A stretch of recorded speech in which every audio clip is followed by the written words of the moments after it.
The history of Ireland is one of the most complex and multifaceted ever. It's the story of a centuries-long conflict between two centers of power, the English and the Irish. Over time, the native Celtic population was joined by various waves of migration. This began around 1170, with the Norman invasion from Wales, which had already been occupied in 10th century.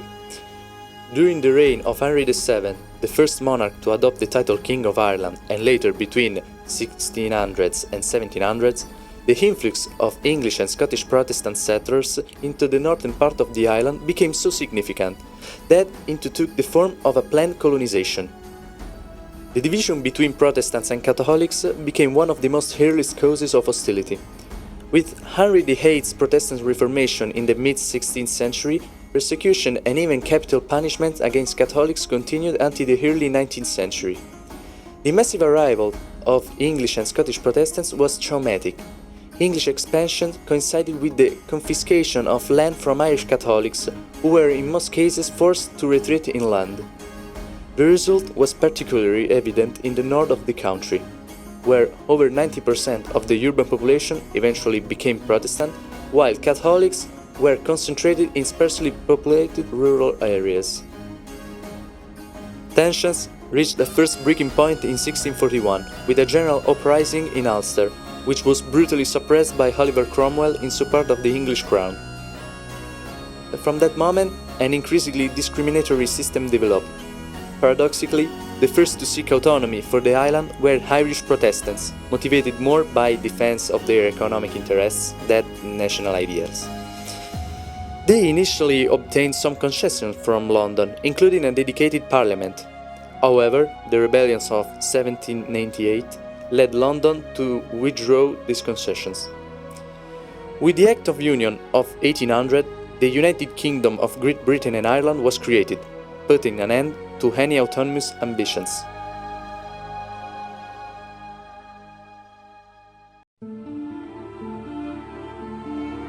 From that point on, Catholics became the main promoters of the nationalist cause.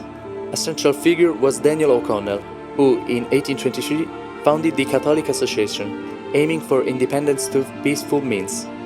His ideas took root, but they were overwhelmed by a dramatic event, the Great Potato Famine.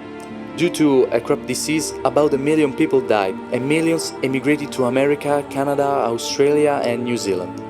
British indifference in the face of this tragedy intensified the desire for independence and convinced many Irish people that the Crown itself was responsible. In the second half of the 19th century, the Irish Republican Brotherhood was founded as a secret revolutionary organization.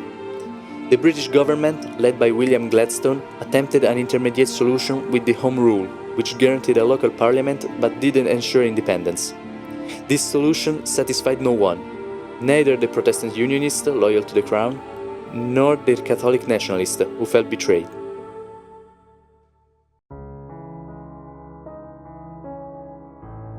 The situation exploded in 1916, with the hysteria rising in Dublin, which was violently suppressed. However, the event greatly strengthened popular support for independence. In the 1918 elections, Sinn Féin increased its seats from 7 to 73.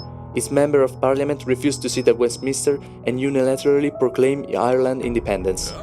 In response to British repression, the Irish Republican Army was founded in 1919, led by Michael Collins, carrying out execution of Unionist collaborators.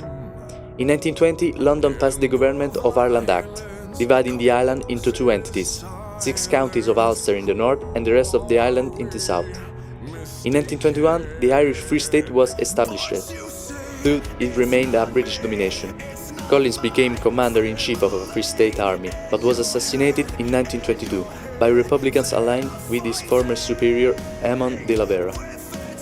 The confirmation of partition led to a civil war within the Nationalist Front, which ended in 1923 with the victory of the Pro Treaty.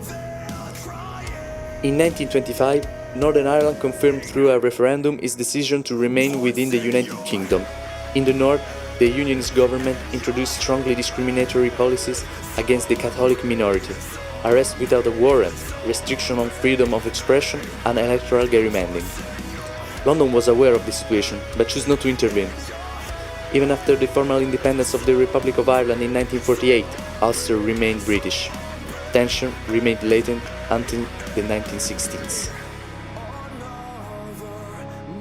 Between 1963 and 1969, the situation deteriorated rapidly.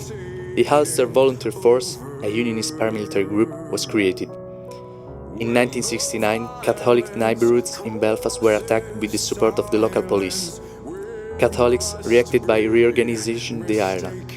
Belfast became the most militarized city in Europe. The point of no return was Bloody Sunday in 1972, when British paratroopers killed Catholic demonstrators in Derry. The Provisional IRA grew to include thousands of members, carrying out a bombing campaign in both Ireland and Great Britain. One example was the bombing in the English town of Warrington, in which 2 children were killed. This event inspired the band The Cranberries to write the song Zombie. Approximately 3,500 people were killed during the Troubles. The British government also adopted extremely harsh measures, like media censorship, special courts, internment without a trial, and torture. Amnesty International repeatedly denounced human rights violations. Famous were the hunger strikes in prison, particularly the death of Bobby Sands, who died in 1981 and became a symbol of the Republican cause. In 1990s, after decades of violence and settlement, leaders of IRA and Sinn Féin began political negotiations. The Downing Street Declaration established that Northern Ireland would join the Republic only with the consent of the majority of its citizens. On April 10 in 1998, the Good Friday Agreement was signed. In 2005, the IRA laid down its arms, and in 2007, the British Army left Ulster.